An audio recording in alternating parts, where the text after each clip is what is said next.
today, I am part sad and maybe part excited, I guess, Sure. It should be to more than. announce my retirement from podcasting.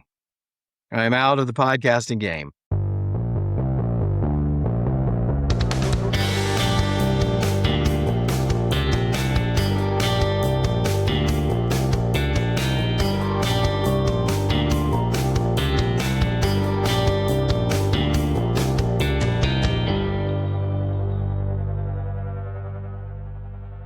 All right, we're back, Rob. Episode 174.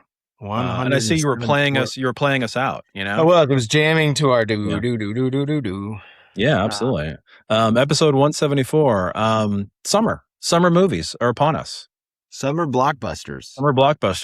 We were just chatting before we hit the magical record button about we both went and saw the blockbuster of the summer, right? That's right.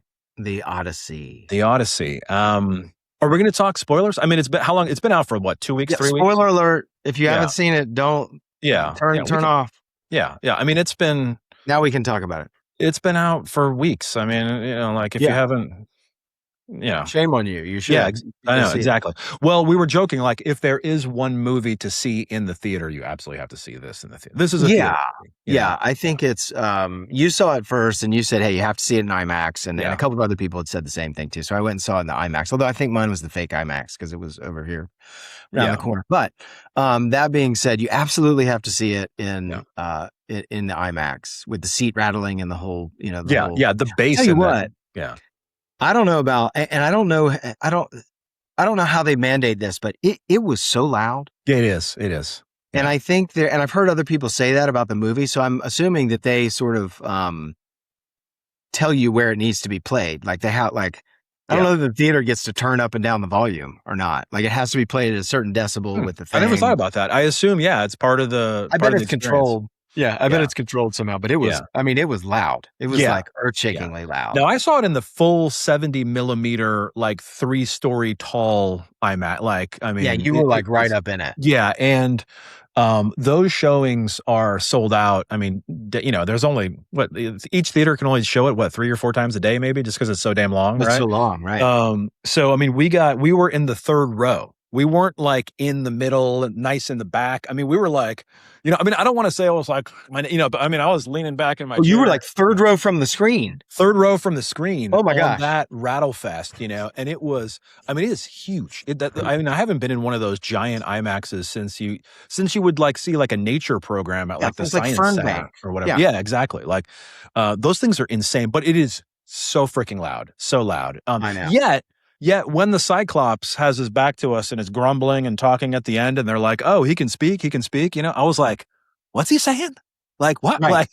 I was like, I'm missing closed captioning. Why don't I have closed captioning on this thing? Do you know what I mean? So it was kind of funny how loud it is. Yet there was moments of dialogue where I'm like, I don't know what's going on because there's explosions and things are happening, cities are burning, and I'm like, what the fuck, so. Yeah. And it was one of those, like, I remember the Odyssey, but it was, and I was trying to debate after I saw it, whether or not I should have done a quick Cliff Notes on the story before I went in.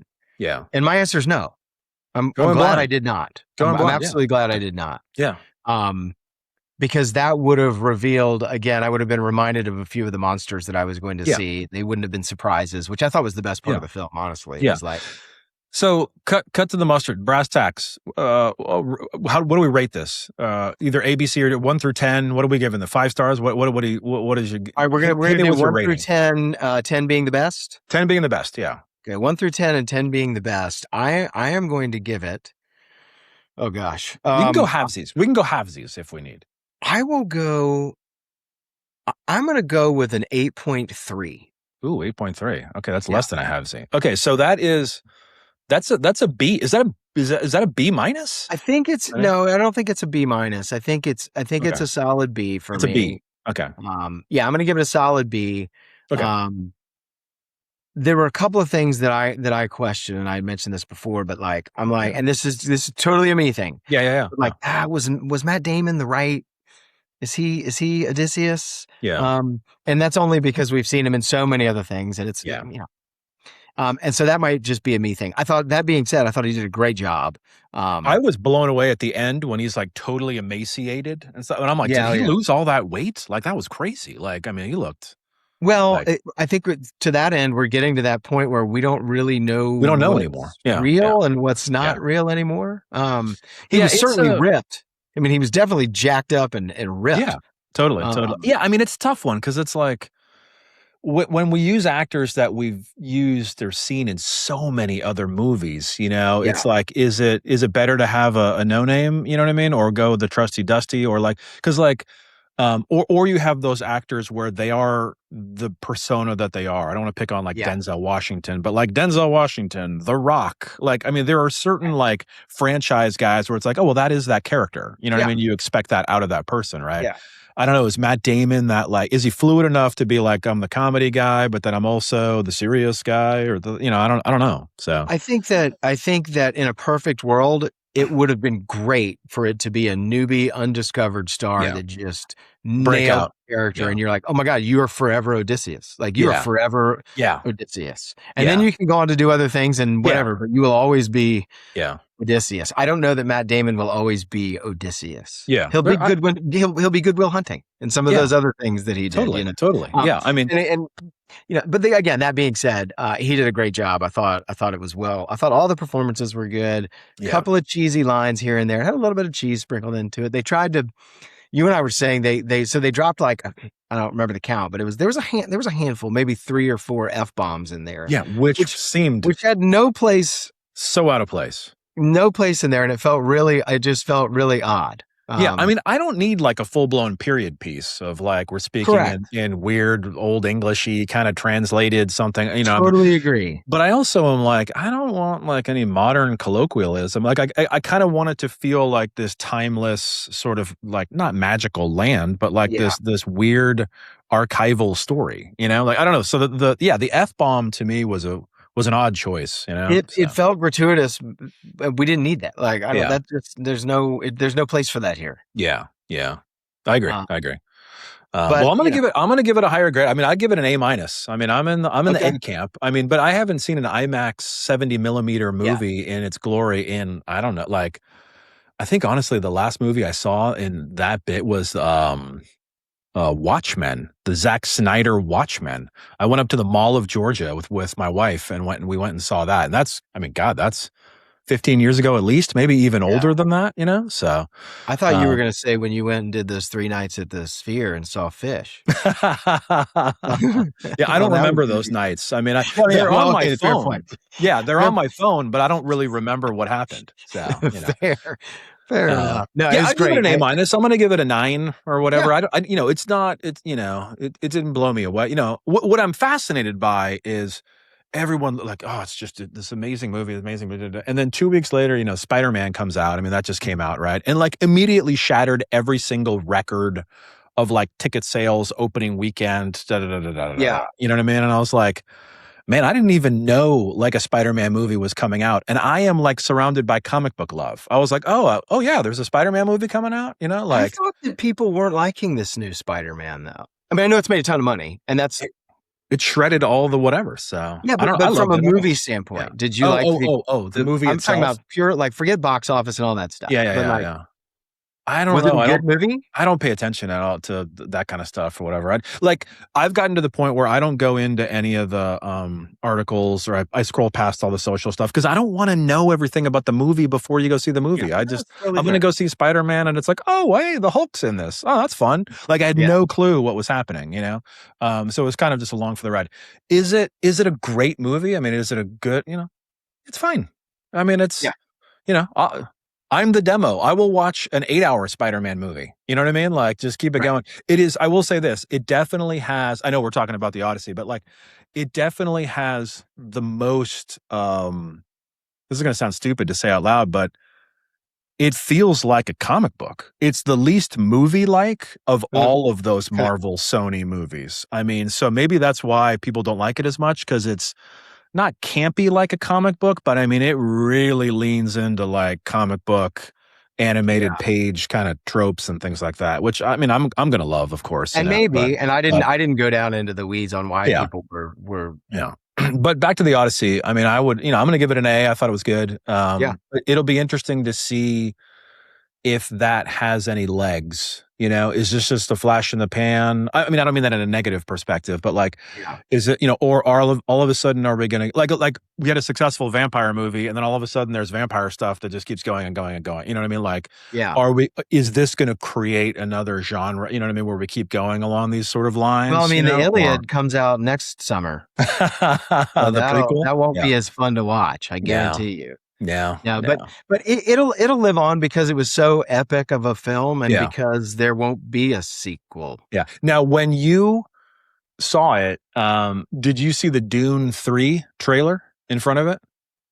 I did. Because that was the only trailer we got in the full 70 millimeter. It just immediately was like 3 minutes of Dune. I saw it's funny you say that because I thought about this afterwards. Like I saw the Dune trailer and I am not a Dune guy. I'm not a sci-fi.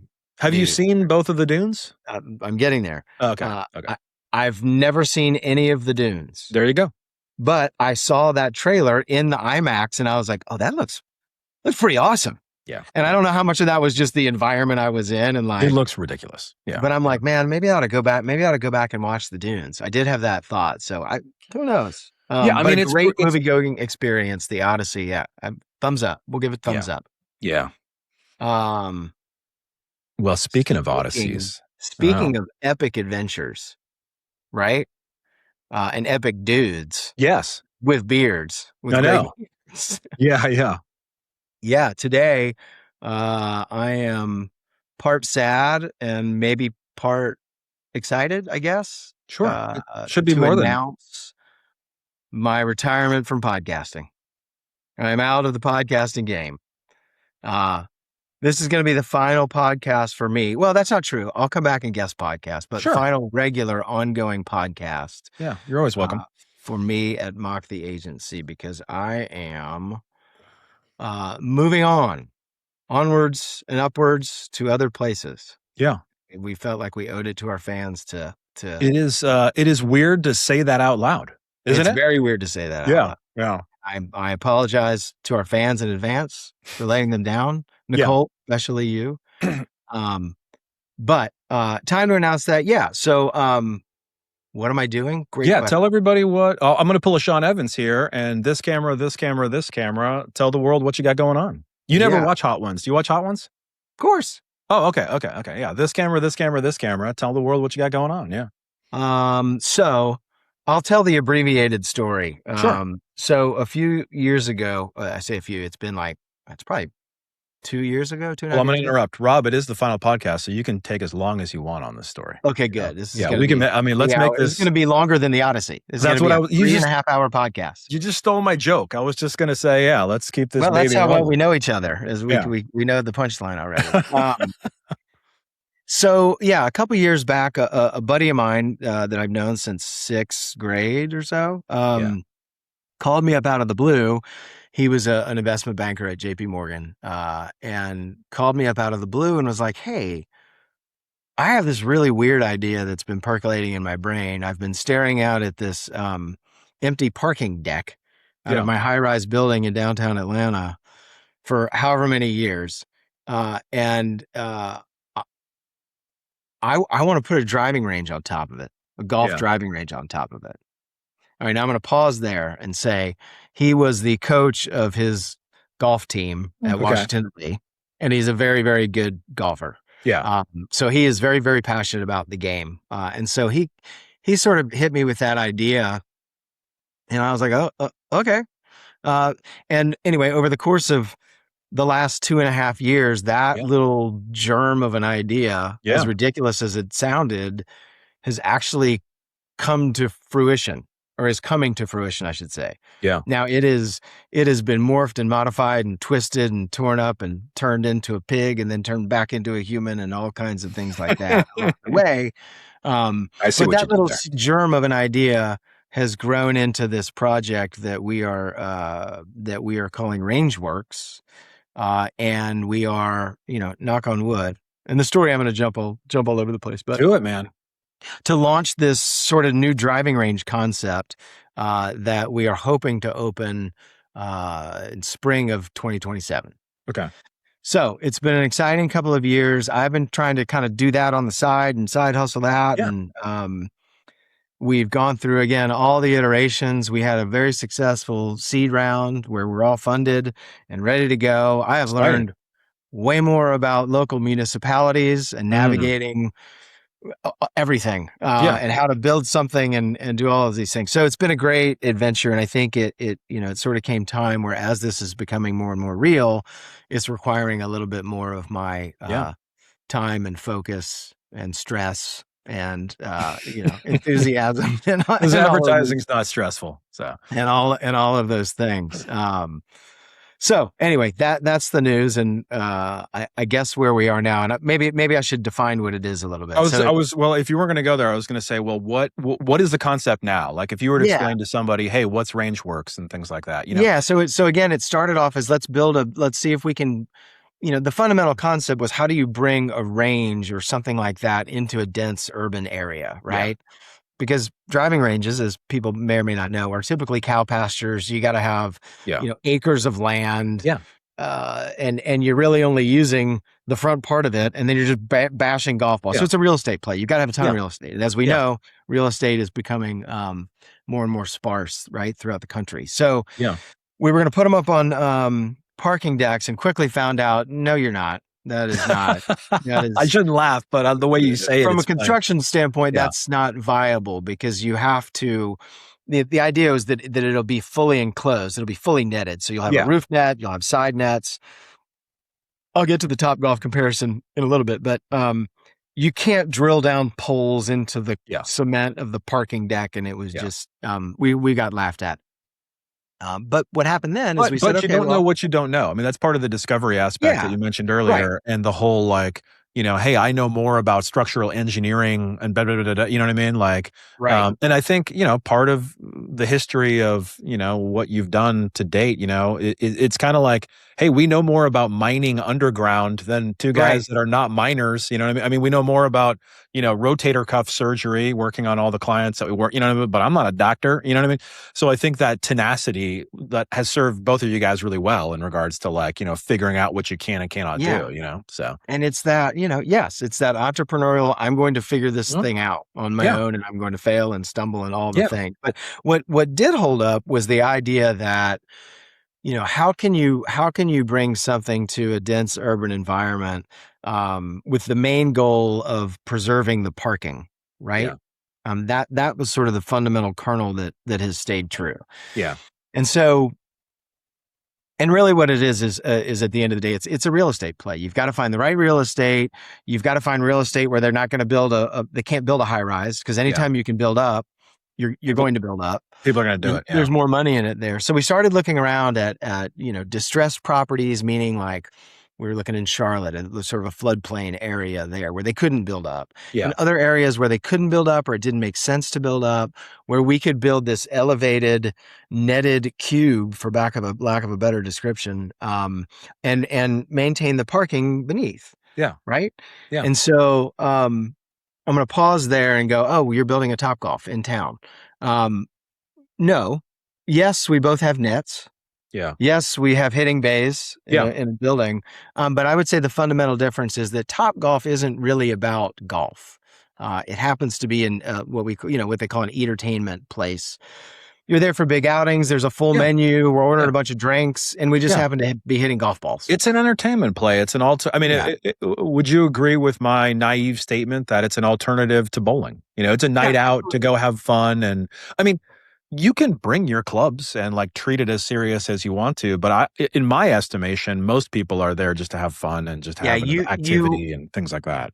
Most people who play golf will show up at a Topgolf the first time with their clubs, and they will never bring their clubs again. Yeah, yeah. It's not the type of place to do that. Yeah. Weird shame factor where when you show up with your clubs, you kind of get the stink eye, golf nerd. Yeah, it's a weird, and even if you bring a glove, it's even okay. Yeah, it's an entertainment, it's fun, weird thing. Yeah. But everyone there, I mean, everyone goes, oh wow, that was actually a surprisingly delicious quesadilla, or the food and beverage there aspect is is a big driver, I think, of that. Yeah. You don't Well, think and about a that's their bowling alley for good food, but like yeah. you do think about that with Topgolf. You're like, oh, I'm going to have a night out. The dudes, we're going to go there for a couple hours and we'll go somewhere else or whatever, So, And that's where their revenue is. yeah. Right. That's how they Yeah. make their money. And they've been Totally. incredibly successful. Not a knock on them in any way. We are, comparatively, we're about the size of a football field. So a lot smaller than a typical Topgolf. And we are a fully netted cube. So we have a roof, whereas they don't have a roof. Yeah. And we are all about golf. Right. Yeah. So our F&B program is grab and go. We'll have a couple of canned beers, Uncrustables, snacks and things, but that is it. You're not sitting down and ordering the, fully loaded nachos. Sure. Yeah. You're there to practice your golf swing. You're there to practice your golf. We have this again, I don't want to go too far down in the weeds, but every single bay, we have 32 bays. Every single bay has TrackMan technology. So you can play any course that you want. Yeah. TrackMan has available. We are working with an industrial design firm to build these really cool sort of proprietary targets that we're going to have that are all very purposefully designed to work on different aspects of your game, from your short game to your flop shots to your drives and everything else. So point being, we are golf focused. Yeah. And so we're able to do that in an urban environment, which is really, really cool. And so we are currently the flagship location it's looking like, knock on wood, is going to be up in Woodstock, Georgia. Okay. Which is anchored on to the edge of the outlet shops of Atlanta for those, right at 575 for those Atlanta folks. Cool. On a property that's right next to the outlet mall there. And, we're slated to break ground hopefully in the next 60 to 90 days. Yeah. Shovels in the ground and to build this massive structure. And it's super exciting, man. I'm super proud of you. Obviously I've been aware of this for a number of years, but it's really, really exciting to see it come to fruition, to be quite honest. It's pretty awesome. It'll be awesome. I hope there's you're going to have to do like the billboard or the thing, like the first Moe's on Earth, that Moe's on Peachtree, across from that Publix shopping center or whatever, you know what I mean? Down from Fellini's, like the first Moe's on Earth. Like, that's right. How sick would it be if in 10 years or whatever it's like this was the first this is the first Rangeworks, it would be great. And that's a fun challenge too, is there's that the marketing side of it, right? So I get to sort of bring my experience and figure out, all right, how do we launch this thing and get people to show up to our venue. Totally. So it's super exciting. We've got the Woodstock location. We're talking to the city of Alpharetta about another property.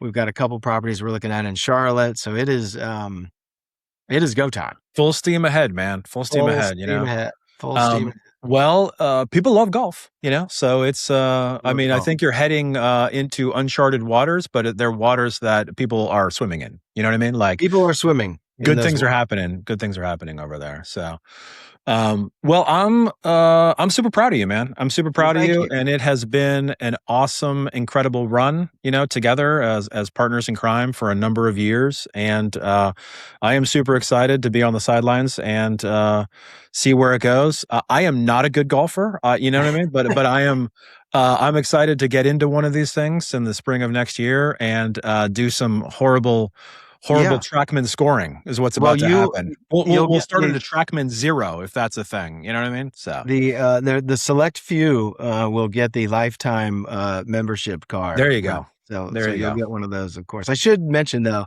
I'm not totally abandoning marketing in the stuff that I'm doing. I will be working with a hand-picked select few clients to continue doing what I'm doing because Rangeworks doesn't make any money.